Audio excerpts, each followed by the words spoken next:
The jungle was screaming, not with the sound of birds or insects, but with the raw-throated fury of 3,000 men charging through darkness toward a handful of Marines dug into mud and barbed wire. It was the night of October 24th, 1942, on a miserable strip of land called Guadalcanal, and Sergeant John Basilone could hear them coming long before he could see them. The Japanese voices rose in waves, banzai, banzai, echoing through the coconut groves and over the ridge that stood between the enemy and Henderson Field, the one American toehold in the South Pacific that could not be allowed to fall. Basilone's hands gripped the handles of his Browning machine gun, a water-cooled beast that weighed more than most men could comfortably carry. The gun had been designed by a civilian, a quiet Mormon gunsmith from Utah, who had died 16 years before this night, never knowing that his creation would become the last line of defense for an empire at war. That gunsmith was John Moses Browning, and the weapon that bore his name had been criticized, doubted, and nearly abandoned before it ever reached the battlefield.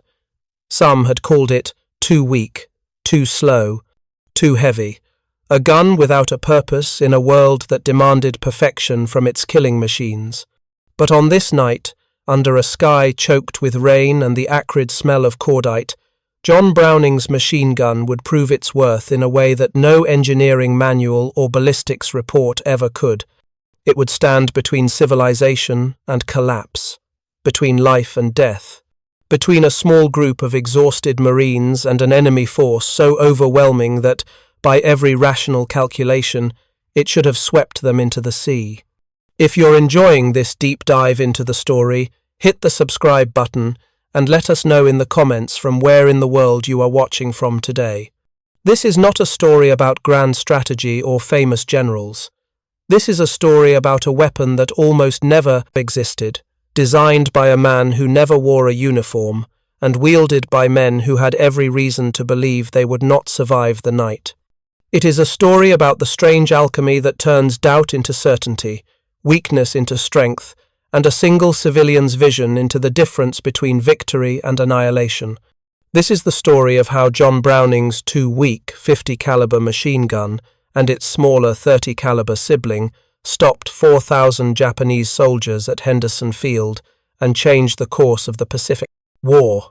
John Moses Browning was born on January 23, 1855, in Ogden, Utah Territory, into a world that knew firearms primarily as single-shot instruments of survival. His father, Jonathan Browning, was a gunsmith and a Mormon pioneer who had fled religious persecution in Illinois and established a small shop in the Utah wilderness. The shop smelled of gun oil and wood shavings, and young John spent his childhood learning the craft with an intensity that bordered on obsession. By the age of 7, he was already working alongside his father, studying the mechanisms of rifles and pistols with the focused attention of someone who understood that machinery had its own language, its own logic. By 13, he had built his first firearm. By 24, he had filed his first patent. And by the turn of the 20th century, John Browning had become the most prolific and innovative firearms designer in American history. His designs were purchased by Winchester, by Colt, by Fabrique Nationale in Belgium. He invented the pump-action shotgun, the semi-automatic pistol, the automatic rifle. His mind worked in mechanical poetry, translating the force of exploding gunpowder into reliable, repeating motion. He was not a soldier. He was not a military strategist. He was a civilian, a private citizen whose only uniform was the leather apron he wore in his workshop. But in 1917, as the First World War consumed Europe and American forces prepared to join the fight, the United States Army came to John Browning with a problem that would define the rest of his career. General John J. Pershing, commander of the American Expeditionary Force, had witnessed the emergence of a terrifying new reality on the Western Front: armor. German aircraft were appearing in the skies encased in metal plating that made conventional rifle-caliber ammunition useless. Infantry was beginning to operate behind shields and within tanks. The war had entered an age where the traditional tools of battle were becoming obsolete, and the army needed something new, something bigger. something capable of penetrating armor and bringing down heavily protected targets. Pershing's order was specific. He wanted a machine gun that could fire a bullet at least half an inch in diameter, a 50 caliber round with a muzzle velocity of at least 2,700 feet per second. It was an ambitious demand, a weapon that would sit uncomfortably between a rifle and a cannon, and many believed it could not be done. But Browning, now 62 years old, accepted the challenge. Working alongside his colleague Fred T. Moore and the engineers at Winchester, who would design the ammunition itself, Browning began to reimagine his already successful 30 caliber machine gun on a larger, more powerful scale. The work was painstaking. The 50 caliber cartridge, later designated the 50 BMG Browning machine gun, was a massive round, measuring just over 5 inches in length and capable of delivering devastating kinetic energy at long range. But making a gun that could reliably cycle such a powerful cartridge, that could withstand the immense pressures generated with each shot, and that could do so at a rate of hundreds of rounds per minute, required a level of precision that pushed the boundaries of contemporary manufacturing. Browning designed a short recoil system using the force of each fired round to automatically eject the spent casing and chamber the next. The gun would be belt-fed, water-cooled, to manage the tremendous heat generated by sustained fire and capable of being mounted on vehicles, aircraft, or fixed defensive positions. By October 15, 1918, the first 50 caliber machine gun was ready for trials. The results were disappointing. The gun fired at less than 500 rounds per minute, far slower than what was needed for effective anti-personnel use. Its muzzle velocity was only 2,300 feet per second, well short of Pershing's requirements.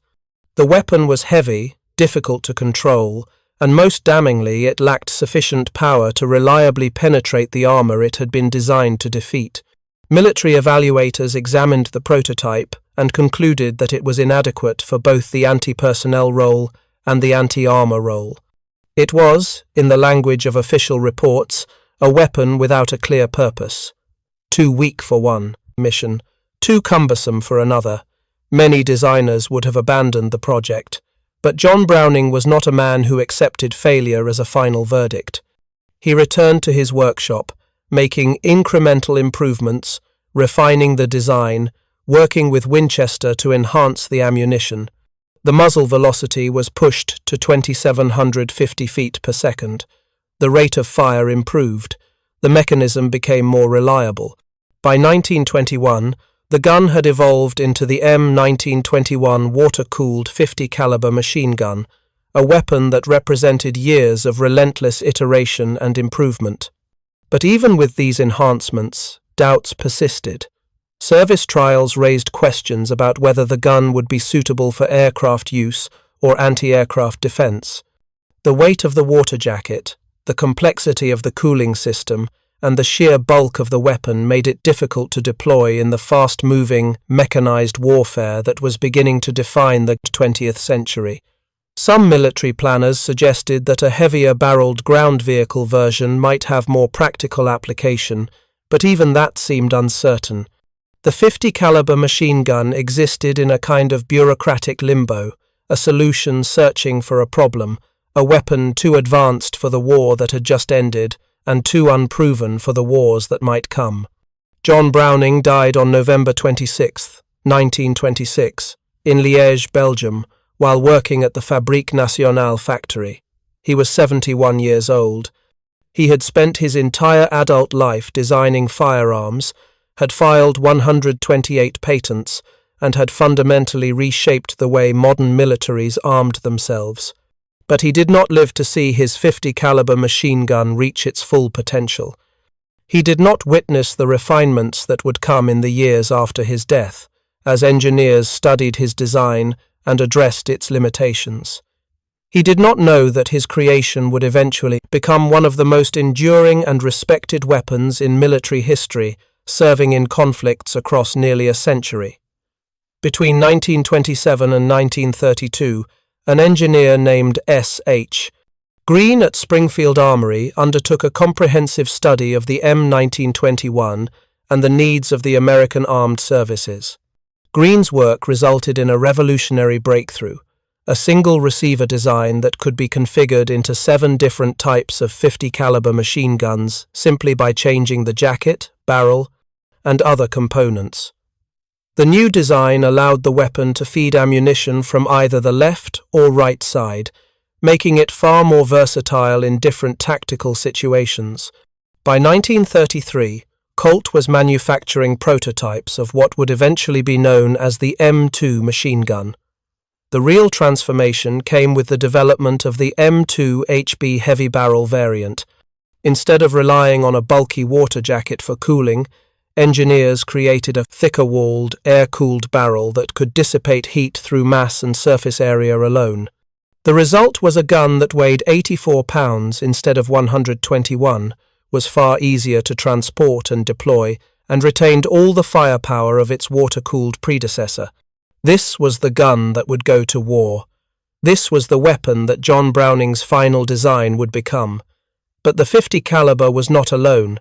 Browning had also designed a smaller, more portable version of his machine gun, the 30 caliber M1917. This water-cooled weapon, chambered for the standard .30-06 rifle cartridge, had proven itself in the trenches of the First World War and remained in widespread use throughout the American military. Its smaller sibling, the M1919 air-cooled variant, was lighter and more maneuverable, ideal for infantry units that needed sustained firepower without the weight of a water jacket. Both weapons, the massive 50 caliber and the reliable 30 caliber, would find themselves deployed to a remote island in the South Pacific, where they would face the ultimate test of their designer's vision. In 1942, Guadalcanal was a name that existed on almost no one's map. It was one island among hundreds in the Solomon Islands chain, a humid, jungle-covered expanse of volcanic rock and coconut plantations, located roughly 1,000 miles northeast of Australia. The indigenous population lived in scattered villages, and the island's primary economic activity involved copra production, the dried meat of coconuts used in making soap and cosmetics. To most Americans, the Solomon Islands were as distant and irrelevant as the far side of the moon. But to the Japanese Empire, Guadalcanal represented something far more significant, a strategic position that could threaten the vital supply lines connecting the United States to Australia. In the spring of 1942, fresh from a string of stunning victories that had seen them capture Singapore, the Dutch East Indies, the Philippines, and most of Southeast Asia, Japanese forces moved into the southern Solomon Islands. In May, Japanese Marines seized the small harbour at Tulagi, and by early July, construction crews had begun work on an airfield at the mouth of the Lunga River on Guadalcanal. The airfield was the key. If the Japanese could establish a functioning airbase on Guadalcanal, their bombers would be within striking distance of Allied positions throughout the South Pacific. New Caledonia, the New Hebrides, even the approaches to Australia itself would be vulnerable. Allied shipping lanes would be under constant threat. The entire defensive perimeter that stood between Japanese expansion and the isolation of Australia would begin to crumble. For the United States, still reeling from the disaster at Pearl Harbor and the loss of the Philippines, the Japanese airfield on Guadalcanal represented an existential threat that could not be ignored. American military planners, recognizing the danger, moved with unusual speed. Operation Watchtower was hastily organized, a combined amphibious assault designed to seize the airfield before the Japanese could complete it and establish a permanent presence. The mission was assigned to the 1st Marine Division under Major General Alexander Vandergrift, a force of approximately 11,000 men who would be tasked with landing on a hostile island, securing the airfield, and holding it against whatever counterattack the Japanese could muster. On the morning of August 7th, 1942, American warships appeared off the coast of Guadalcanal and began bombarding the Japanese positions. The landings met surprisingly light resistance. The Japanese construction crews, caught completely off guard, fled into the jungle. By the afternoon of August 8th, the Marines had secured the partially completed airfield and the surrounding area.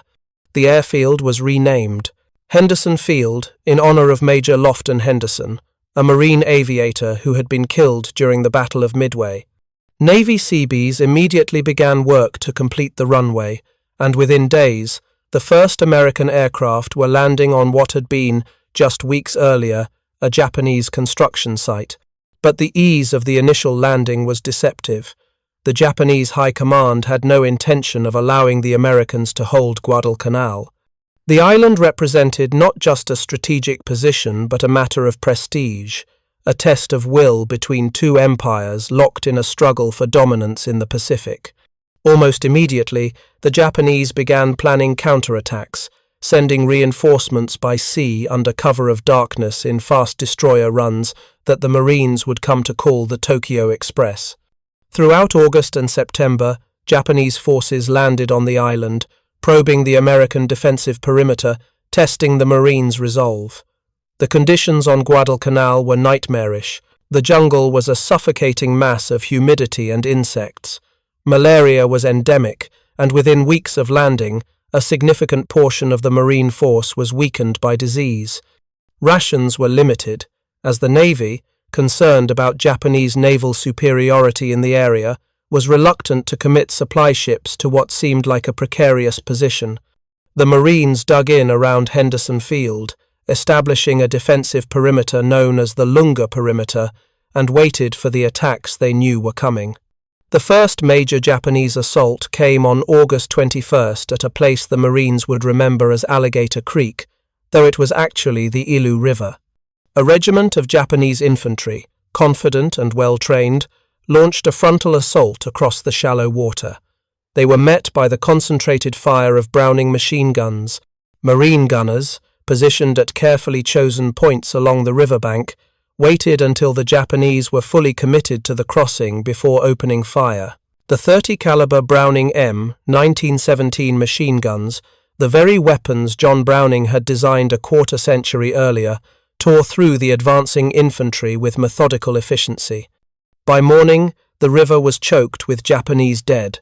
The attack had been a catastrophic failure, but the Japanese did not give up. In mid-September, they launched another assault, this time against a ridge south of Henderson Field that would come to be known as Edson's Ridge, named after Lieutenant Colonel Merritt Edson, the commander of the Marine raiders who defended it. Again, the Marines relied on their Browning machine guns, creating interlocking fields of fire that turned the jungle approaches into killing zones. The fighting was desperate, with Japanese infantry charging through the darkness in waves, and the Marines holding on by sheer determination and superior firepower.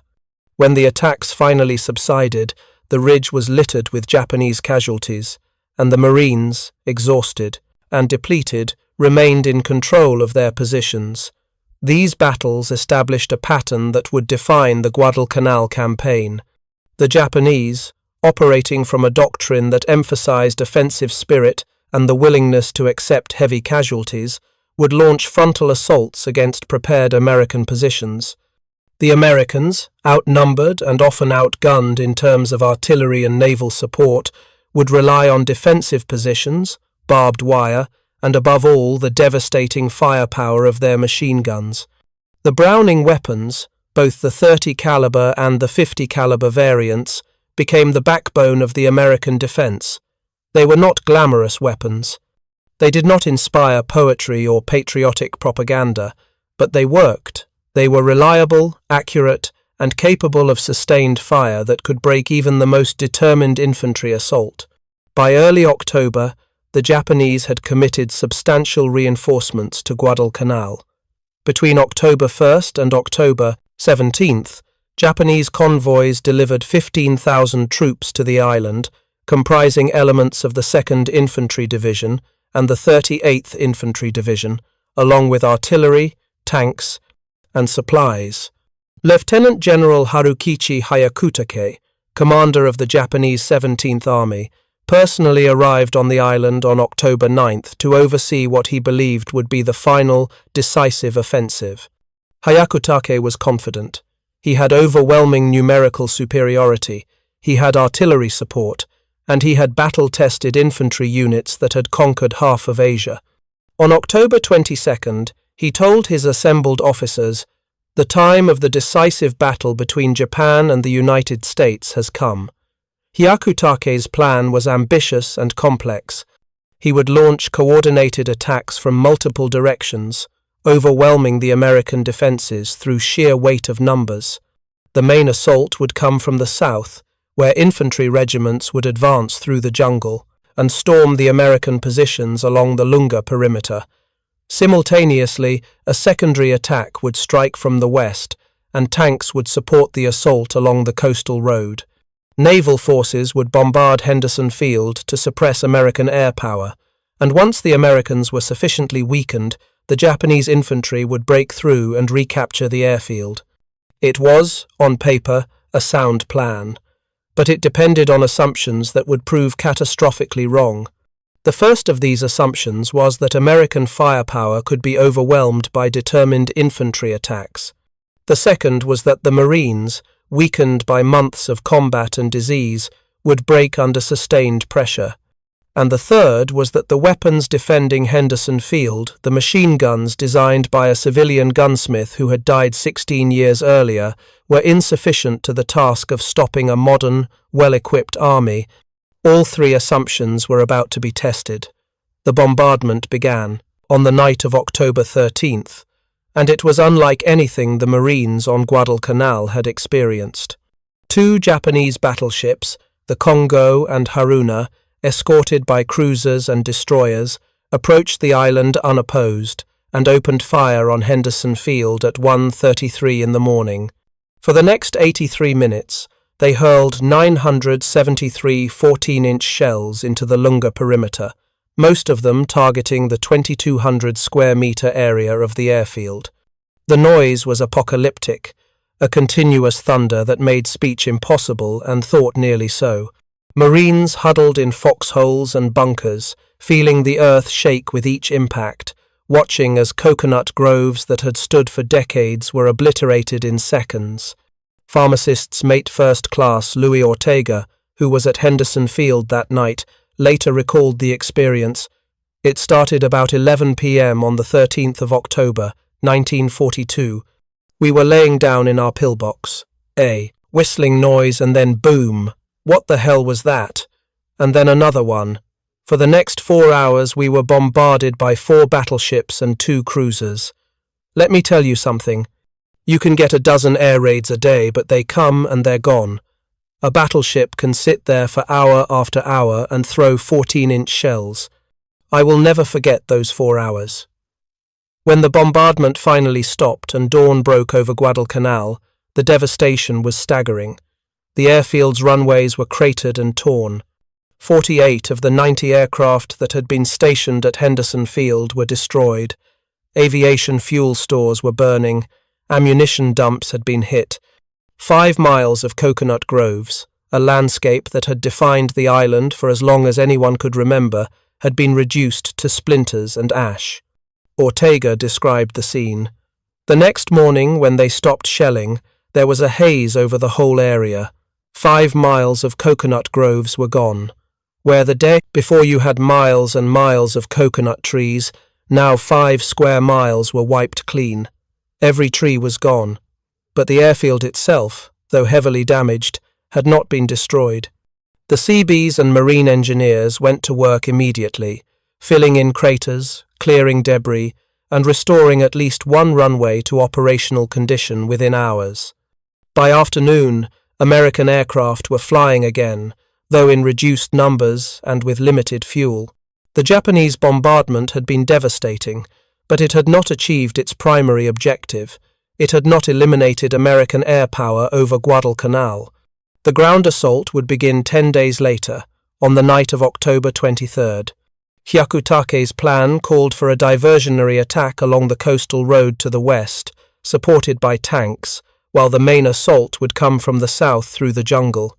The main attack would be carried out by elements of the 2nd Infantry Division, specifically the 29th Infantry Regiment, under Colonel Masajiro Furimiya, and battalions from other units. These were veteran troops, men who had fought in China and Manchuria, and they were confident in their ability to break through the American lines. The diversionary attack began at dusk on October 23rd. 9 Japanese tanks, some sources say 10, clanked and clattered eastward along the coastal road toward the sandbar at the mouth of the Matanikau River.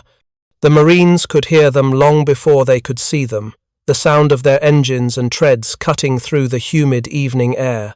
The Marines waited.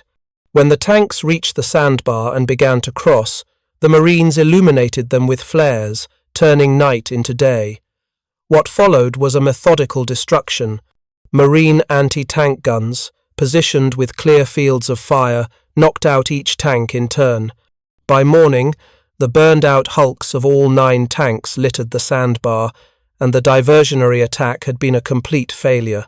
Behind the tanks, 2 battalions of Japanese infantry were supposed to advance and exploit the breakthrough, but the Marine artillery had them zeroed in. 40 howitzers, supported by mortar fire, dropped more than 6,000 rounds on the Japanese assembly areas and approach routes. The Marines could hear the screams of the Japanese soldiers during brief lulls in the firing. When Marine patrols examined the area the next day, they found approximately 600 Japanese dead. The attack of October 23rd was over by midnight, having achieved nothing, but the main assault was still to come. On the night of October 24th, the Japanese launched their primary attack from the south, targeting a section of the Marine defensive line held by Lieutenant Colonel Lewis B. Chesty Puller's 1st Battalion, 7th Marines. This was the assault that would determine the fate of Henderson Field. This was the moment when John Browning's machine guns would face their ultimate test. Sergeant John Basilone, a 25-year-old Marine from Raritan, New Jersey, commanded 2 sections of heavy machine guns in Puller's battalion. Basilone was not a large man, but he was experienced. He had served 3 years in the army before joining the Marines, had spent time in the Philippines, where he had earned a reputation as a boxer, and had developed a reputation for competence and unflappable calm under pressure. His machine guns, Browning M 1917 30-caliber weapons, were positioned on a low ridge about 1,000 yards south of Henderson Field, in an area that would later be called Coffin Corner because of the intensity of the fighting that occurred there. Basilone's guns were not the massive 50-caliber weapons that John Browning had struggled to perfect in the final years of his life. They were the smaller, more portable 30-caliber version, water-cooled weapons that weighed about 100 pounds with their tripods and water jackets. But they shared the same fundamental design philosophy, the same reliable short recoil operation, the same belt-fed system that allowed for sustained fire. And on this night, they would prove that John Browning's vision of automatic firepower, dismissed by some as too weak, too slow, too impractical, was in fact the difference between survival and annihilation.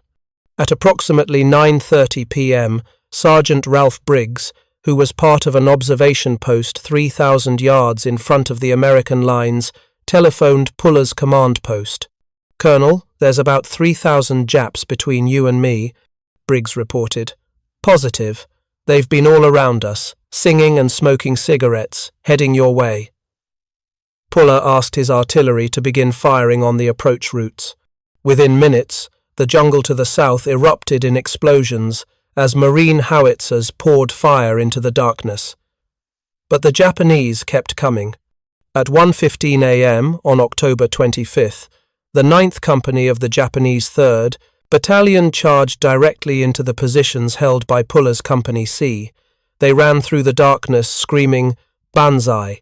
their bayonets fixed, their officers waving swords, convinced that their spirit and determination would carry them through the American defences. They were met by Sergeant Basilone's machine guns. Within 5 minutes, almost every member of the 9th Company was dead or dying.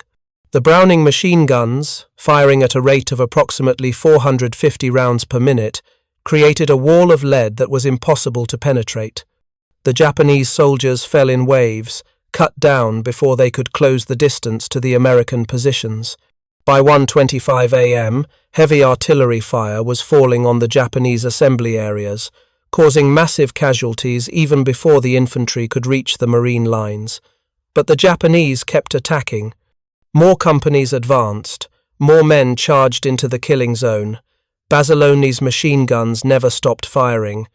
As the night wore on, the barrels of the Browning weapons began to glow red from the heat, the water in their cooling jackets boiling and evaporating.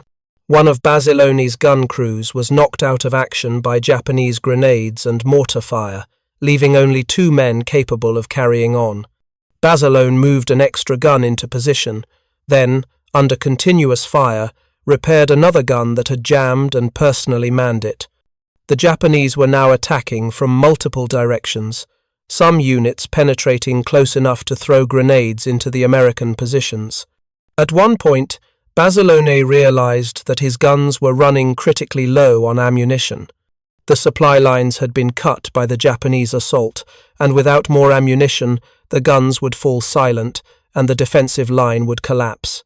Basilone made a decision that would define the rest of his life and earn him the Medal of Honor. He left his position, running through the darkness and enemy fire, covering approximately 200 yards to the ammunition supply point. There, he gathered as many belts of 30 caliber ammunition as he could carry, some accounts say 90 pounds worth, and then fought his way back to his guns, crawling and sprinting through Japanese soldiers who were now behind the American lines. He made the trip twice, each time bringing back the ammunition that kept his machine guns firing. Private First Class Nash W. Phillips, who fought alongside Basilone that night, later recalled, "Basilone had a machine gun on the go for 3 days and nights without sleep, rest, or food. He was in a good emplacement, and causing the Japanese lots of trouble, not only firing his machine gun but also using his pistol." The fighting continued through the night and into the early hours of October 26th. At some point, Basilone's ammunition finally ran out. Instead of abandoning his position, he drew his Colt 1911 pistol and a machete and continued to fight, holding off Japanese soldiers who were now attempting to overrun his position in hand-to-hand combat. Behind him, reinforcements from the 164th Infantry Regiment, the 1st U.S. Army unit to arrive on Guadalcanal, were being fed into Puller's line, shoring up the defences before dawn. By the time the sun rose on October 26th, the Japanese assault had been broken. The approaches to Puller's defensive line were littered with Japanese dead. Entire companies had been annihilated. Colonel Furimiya, who had led his headquarters staff and 2 companies through the marine artillery fire to reach the American lines around 3:30 a.m., had been killed along with most of his men. The Japanese forces opposite Basilone's section of the line had been virtually wiped out.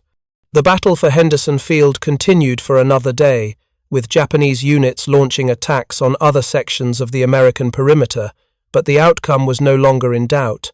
By October 26th, the Japanese offensive had collapsed. Lieutenant General Hyakutake, who had been so confident just days earlier, was forced to withdraw his surviving forces into the jungle and abandon any immediate plans to recapture the airfield. The decisive battle between Japan and the United States had indeed come, but the result was not what Hyakutake had envisioned. The cost to the Japanese was staggering. Estimates of Japanese casualties vary, but most sources suggest that between 2,000 and 3,000 Japanese soldiers were killed during the 3-day battle. The Sendai Division, which had borne the brunt of the fighting, was effectively destroyed as a combat-effective force. American casualties, while significant, were far lower, approximately 100 killed and several hundred wounded. In the days following the battle, Marine patrols moved through the jungle south of Henderson Field, documenting the carnage. The scene was difficult to comprehend. Bodies were stacked in some places 3 and 4 deep, where wave after wave of Japanese infantry had charged into the same killing zones. The ground was torn and cratered from artillery fire. Personal effects, photographs, letters, identification tags littered the battlefield, small reminders that each of those bodies represented a life, a family, a story that had ended in the mud of Guadalcanal. Sergeant John Basilone was recommended for the Medal of Honor, America's highest military decoration for valor in combat. His citation, when it was officially written, would describe his actions in language that seemed almost inadequate to capture what had actually occurred. While the enemy was hammering at the Marines' defensive positions, Sergeant Basilone, in charge of 2 sections of heavy machine guns, fought valiantly to check the savage and determined assault. The citation detailed how he had repaired guns under fire, manned weapons personally when crews were killed, and made multiple trips through enemy lines to resupply his position with ammunition. On May 21, 1943, Basilone received the Medal of Honor in a ceremony that made him a national celebrity. When asked about the honor, he reportedly said, "Only part of this medal belongs to me. Pieces of it belong to the boys who are still on Guadalcanal." The Marine Corps brought him home to participate in war bond tours, using his story to inspire Americans to support the war effort financially. Basilone's face appeared on posters and in magazines. His hometown of Raritan, New Jersey, held a parade in his honor. For a brief period, he was the most famous enlisted Marine in America. But Basilone was uncomfortable with his celebrity status. He repeatedly requested to return to combat, turning down offers of a commission as an officer and refusing assignments as a stateside instructor. Finally, in late 1944, the Marine Corps relented and sent him back to the Pacific. He was assigned to the 1st Battalion, 27th Marines, 5th Marine Division, in preparation for the invasion of Iwo Jima. On February 19, 1945, during the first day of that invasion, Basilone single-handedly destroyed a Japanese blockhouse with grenades and demolitions, then guided a trapped tank out of a minefield while under fire. Minutes later, he was killed by a mortar shell. He was 28 years old.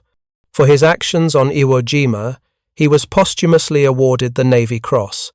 He remains the only enlisted Marine to have received both the Medal of Honor and the Navy Cross during World War II. If you find this story engaging, please take a moment to subscribe and enable notifications. It helps us continue producing in-depth content like this. But Basilone's story, as extraordinary as it was, represents only one thread in the larger narrative of Henderson Field. The battle had proven something far more significant than the courage of individual Marines. It had demonstrated, in the most brutal and definitive way possible, that John Browning's machine guns weapons that had been criticized as too weak, too slow, too impractical, were in fact precisely what modern warfare required. Consider the mathematics of the battle. Approximately 3,000 Japanese soldiers attacked Basilone's section of the line over the course of 2 nights. The vast majority of them were killed or wounded by machine gun fire. Each Browning M1917 machine gun could fire between 450 and 600 rounds per minute when properly maintained and supplied with ammunition. Over the course of several hours of sustained combat, Basilone's guns likely fired tens of thousands of rounds. The reliability of those weapons, their ability to continue functioning despite heat, mud, and continuous use, was the difference between holding the line and being overrun. The same pattern repeated across the entire Guadalcanal campaign.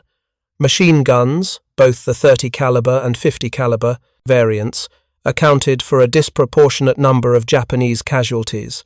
They were the weapons that broke banzai charges, that stopped infiltration attempts, that created the firepower necessary for small units of Americans to hold against much larger Japanese forces. The 50 caliber variants, mounted on aircraft and used in anti-aircraft roles, proved equally decisive. Marine aviators flying F-4F Wildcat fighters, each armed with 650 caliber Browning machine guns, achieved kill ratios against Japanese aircraft that seemed almost impossible. Captain Joe Foss, flying from Henderson Field, became the highest-scoring Marine fighter ace of World War II with 26 aerial victories, every one of them achieved using Browning 50 caliber machine guns. The irony is profound. John Browning, a civilian who never wore a military uniform, who died believing that his 50 caliber machine gun was a qualified success at best, had in fact designed the weapons that would define American military power for the next century. The gun that had been criticized in 1918 for being too weak for anti-armor work and too slow for anti-personnel work had evolved into a weapon system that excelled at both roles. The M250 caliber machine gun, in its various configurations, would serve in every American conflict from World War II through Korea, Vietnam, the Gulf War, Iraq, Afghanistan, and into the present day. It would be mounted on jeeps, tanks, aircraft, helicopters, and ships. It would shoot down aircraft, destroy light vehicles, suppress enemy positions, and provide covering fire for infantry advances. As of this recording, the M250 caliber machine gun has been in continuous service for over 100 years. It is one of the longest-serving weapons in military history, and it shows no signs of being replaced. Modern versions incorporate quick-change barrels and improved materials, but the fundamental design, the short recoil operation, the belt-fed ammunition system, the basic mechanism that John Browning sketched out in his workshop over a century ago, remains essentially unchanged. In conflicts around the world, in dozens of different armies and navies, soldiers and Marines still rely on weapons that bear the name of a Mormon gunsmith from Utah who died in 1926. The battle for Henderson Field was not the end of the Guadalcanal campaign, but it was the beginning of the end. After the failure of Hyakutake's offensive, the Japanese made one more serious attempt to retake the island. In mid-November, they planned another battleship bombardment of Henderson Field and the delivery of reinforcements by convoy. But this time, the U.S. Navy was ready. During the naval battle of Guadalcanal, fought from November 13th to November 15th, American naval forces intercepted the Japanese battleships and destroyed most of the transport convoy before it could unload its troops. The losses were catastrophic. For both sides, the U.S. Navy lost 2 cruisers and 7 destroyers, while the Japanese lost 2 battleships, 1 cruiser, 3 destroyers, and 11 transports carrying the majority of the 38th Division. After November, the Japanese stopped attempting major offensives on Guadalcanal. The island had become a killing ground, a place where their superior numbers meant nothing in the face of American firepower and defensive positions. The jungle, which had seemed like an advantage, became a prison for Japanese soldiers suffering from malnutrition and disease. Supply lines that had been tenuous became impossible. By December 1942, Japanese commanders in Tokyo were quietly discussing evacuation. The evacuation, when it finally came, was conducted with remarkable efficiency. Between late January and early February 1943, Japanese destroyers made multiple high-speed runs to Guadalcanal under cover of darkness, extracting approximately 11,000 troops. It was one of the few truly successful Japanese operations of the entire campaign. On February 9, 1943, the last Japanese soldiers left Guadalcanal. The island, which had cost both sides thousands of lives and months of brutal combat, was firmly in American hands. The strategic implications were enormous. Guadalcanal marked the first time in the war that Japanese expansion had been not merely halted but reversed. The myth of Japanese invincibility, which had been built on a string of stunning victories from Pearl Harbor through Singapore, was shattered. For the American military, Guadalcanal provided crucial lessons about jungle warfare, amphibious operations, and the importance of air superiority. It also validated a doctrine of combined arms warfare that emphasized firepower, defensive positions, and the integration of air, sea, and land forces. But perhaps most importantly, Guadalcanal validated the weapons and equipment that American industry was producing. The Browning machine guns, the M1903 Springfield rifles that many Marines still carried, the Colt 1911 pistols, all of these weapons had proven themselves in the most demanding environment imaginable. American logistics, often criticized as cumbersome and wasteful, had managed to keep a division supplied on a remote island 8,000 miles from the continental United States. American industrial capacity, ramping up to wartime production levels, had replaced destroyed aircraft, delivered ammunition, and provided the material support necessary for sustained combat operations. The Japanese, by contrast, discovered that their emphasis on fighting spirit and willingness to accept casualties could not overcome a fundamental material disadvantage. Japanese soldiers were brave, well-trained, and disciplined, but when they charged American machine gun positions, courage was not enough. When they attempted to supply their forces by destroyer runs under cover of darkness, ingenuity could not compensate for the absence of proper logistics. The battle for Henderson Field revealed a truth that would define the rest of the Pacific War. In a contest between industrial production and military spirit, industrial production would win. There is something deeply American about the story of John Moses Browning. He was not a general or an admiral. He held no political office. He never commanded troops in battle or made strategic decisions that affected the fate of nations. He was a private citizen, a craftsman, a man who spent his life in workshops, sketching mechanical diagrams and filing patents. His contributions to American military power were not the result of grand strategy or patriotic fervor, but simply the product of a relentless desire to make things work better. The weapons he designed were not glamorous. Machine guns are utilitarian instruments, heavy and ungainly, requiring multiple men to operate and maintain. They do not inspire the romantic mythology of the lone rifleman or the dashing fighter pilot. But wars are not won by mythology. They are won by logistics, by industrial capacity, by the ability to deliver reliable firepower at the critical moment. John Browning understood this at an almost intuitive level. His designs prioritized reliability over elegance, functionality over aesthetics.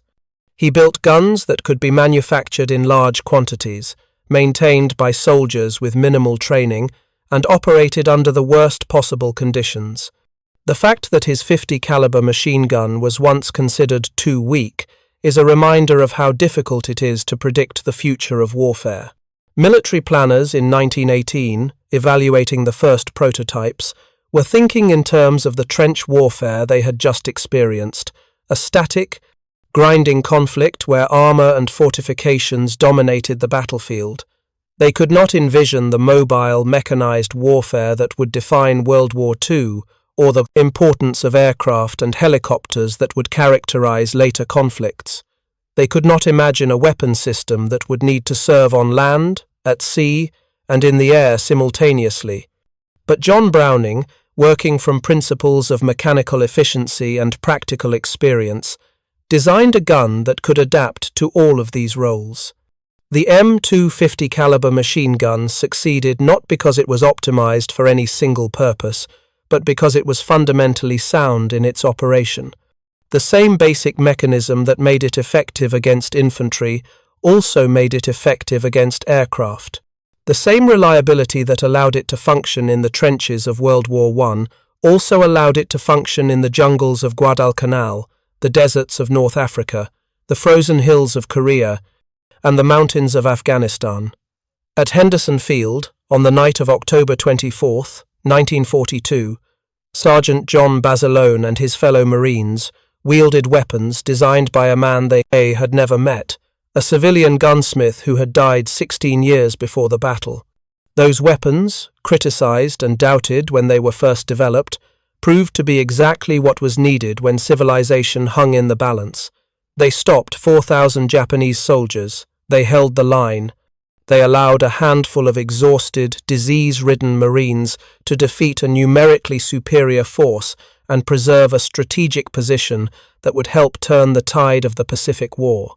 The American casualties for the entire Guadalcanal campaign totaled approximately 1,600 killed and 4,200 wounded. Japanese casualties were approximately 14,000 killed, 9,000 dead from disease, and 1,000 captured. These numbers tell a story of firepower advantage, of a military that could hold defensive positions against overwhelming odds, because it possessed weapons that worked. The Browning machine guns were not the only factor in American victory, but they were an essential one. Without them, the outcome at Henderson Field and perhaps the outcome of the entire campaign might have been very different. Today, if you visit the National Museum of the Marine Corps in Quantico, Virginia, you can see displays dedicated to the Guadalcanal campaign. There are photographs of Henderson Field, maps showing the defensive perimeter, personal artifacts from the Marines who fought there. And there are examples of the Browning machine guns, both the 30 caliber and 50 caliber variants, the weapons that made the difference in that desperate struggle. John Browning never saw Guadalcanal. He never met John Basilone. He never knew that his designs would serve in a conflict that would dwarf the great war he had lived through. He died in his workshop, doing what he had always done, trying to make things work better, but his legacy extends far beyond the patents he filed or the guns that bear his name. He represents a peculiarly American approach to warfare, one that values innovation, reliability, and industrial capacity over tradition and military hierarchy. The idea that a civilian could design weapons superior to those created by military arsenals was controversial in Browning's time.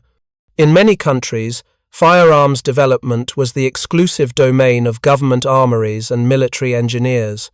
But America's tradition of private innovation, of independent craftsmen and entrepreneurs competing to create better solutions, produced a gunsmith whose designs would outlast those of his government-employed contemporaries. The weapons that John Browning designed in his private workshop proved more enduring, more adaptable, and more effective than almost anything produced by state-run weapons programs. This speaks to something fundamental about the nature of American power in the 20th century. The United States did not win World War II because its soldiers were braver or more skilled than their opponents. It won because it could produce more ships, more aircraft, more tanks, and more ammunition than any other nation on Earth. It won because civilian industries could be rapidly converted to military production. It won because private inventors and designers like John Browning had created tools that could be manufactured at scale and wielded by citizen soldiers with minimal training. The arsenal of democracy was not just a slogan, it was a statement of strategic reality. At Henderson Field, on a forgotten island in the South Pacific, that reality manifested itself in the most direct possible way. 3,000 Japanese soldiers charged through the jungle, confident in their training and their willingness to die for their emperor.